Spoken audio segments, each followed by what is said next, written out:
Les pierres précieuses au travers de l'histoire. Les pierres précieuses ont fasciné les hommes, certains plus que d'autres.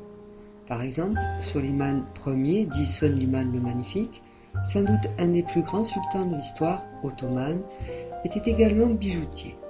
On peut toujours admirer sa fabuleuse collection de pierres dans le palais de Topkapi à Istanbul.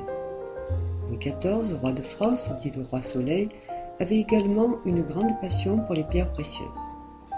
En 1661, Mazarin légua à Louis XIV 18 diamants, dont le plus gros était le Sancy.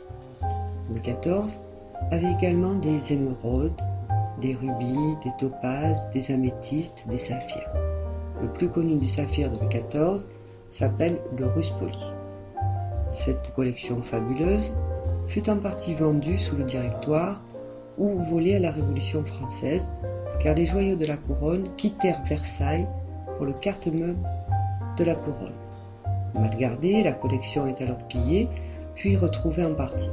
Il faudra attendre Napoléon Bonaparte pour qu'un grand nombre de pierres retrouvent le sol français. Depuis 1796, grâce au professeur de minéralogie Daubenton, nous pouvons admirer le Ruspoli au Muséum de l'histoire naturelle. Sans son intervention, qui sait où serait aujourd'hui cette pierre inestimable ?